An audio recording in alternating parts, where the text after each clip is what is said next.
नमस्कार। आज आम स्टॉक मार्केट विश्लेषणर गोटे बहुत जरूरी जिनस विषय कथा हवा। हाँ, आजिर आमर आलोचना रहिब वॉल्यूम उपरे। हाँ, वॉल्यूम शुणिबाकु तो मिले, किंतु एहार प्रकृत अर्थ आउ गुरुत्व कौन?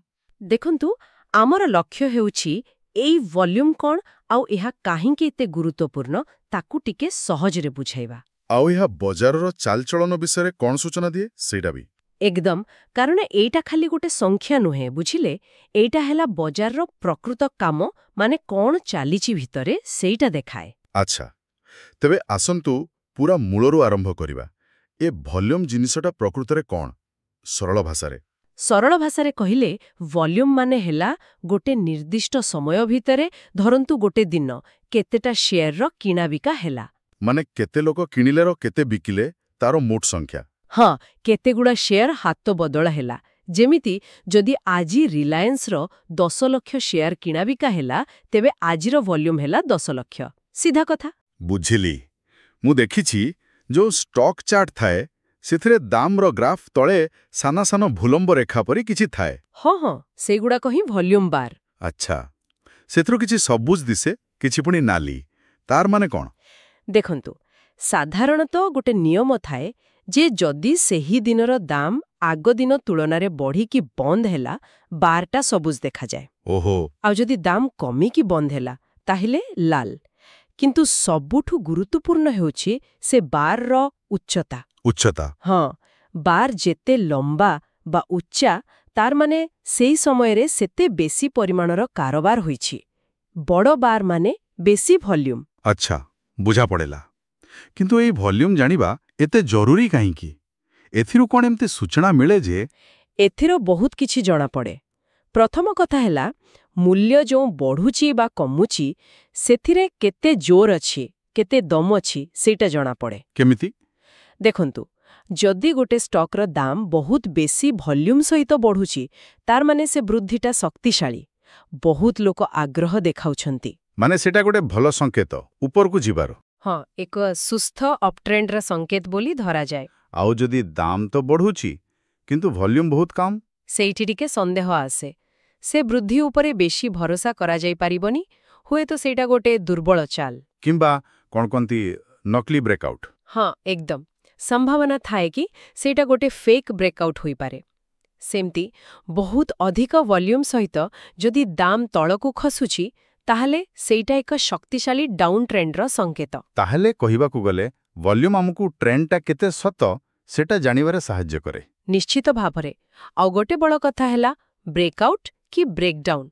जेतेबेले मूल्य गोटे गुरुत्वपूर्ण जागा, जेमती रेजिस्टेंस, जोंठी दाम बारंबार अटकी जाए। हाँ, किंबा सपोर्ट जोंठी दाम तळकू न जाई अटके। हाँ, सेई स्तरकू जेतेबेले भांगे, जदि सेतेबेले वॉल्यूम बहुत अधिक थाए, माने प्रबल कारोबार हुए, ताहले से ब्रेकआउटटा असली।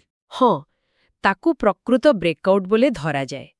किंतु जदि वॉल्यूम बहुत कम थाए आउ दाम सेही स्तर भांगु थाए, सेटा प्रायतः फेल मारी जाए, माने नकली हेबार संभावना बेसी।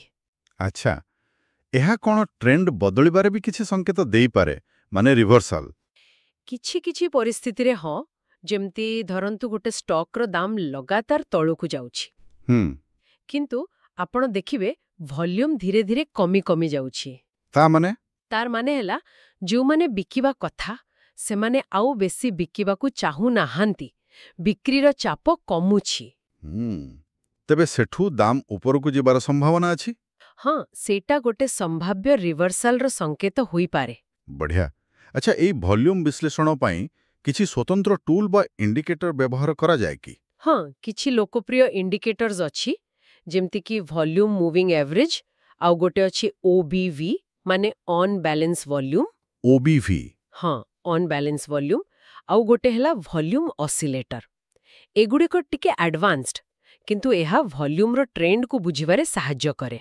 तेबे एई वॉल्यूम को व्यवहार करी किछि साधारण ट्रेडिंग कौशल विषय कहिबे की? गोटे सबुठु सरल नियम हेला, जदि मूल्य बढ़ुछि आउ ता सांगकू वॉल्यूम भी बहुत अधिक अछि, सेइटा किनिबा पई गोटे सकारात्मक संकेत होई पारे। आउ जदि मूल्य बढ़ुछि किंतु वॉल्यूम कम? सेतेबेले टिके सतर्क रहिबा भल। ହୁଏତ ସେଠି ଏଣ୍ଟ୍ରି ନ ନିବା ହିଁ ବୁଦ୍ଧିମାନର କାମ। ଆଚ୍ଛା। ଆଉ ଗୋଟେ ମଜାର କଥା ଅଛି, ଯଦି ବଜାର ବହୁତ ଦିନ ଧରି ଗୋଟେ ଛୋଟ ରେଞ୍ଜ ଭିତରେ ଚାଲୁଛି, ମାନେ ସାଇଡୱେଜ୍ ମାର୍କେଟ, ହଁ ହଁ, ଦାମ ବେଶୀ ବଢୁନି କି କମୁନି। ଏକଦମ, ଆଉ ହଠାତ୍ ଦିନେ ଦେଖାଗଲା ଯେ ଭଲ୍ୟୁମ୍ ବହୁତ ବଢ଼ିଯାଇଛି ସେଇ ସାଇଡୱେଜ୍ ମାର୍କେଟରେ, ତାହେଲେ ତାର ଅର୍ଥ ହେଲା ଖୁବ୍ ଶୀଘ୍ର ଗୋଟେ ବଡ଼ ମୁଭ୍ ଆସିବାର ଅଛି, ହୁଏତ ଉପରକୁ ନହେଲେ ତଳକୁ। ସେଇଟା ଗୋଟେ ସତର୍କ ଘଣ୍ଟି। ବାଃ, ଏଇଟା ତ ବହୁତ କାମର କଥା।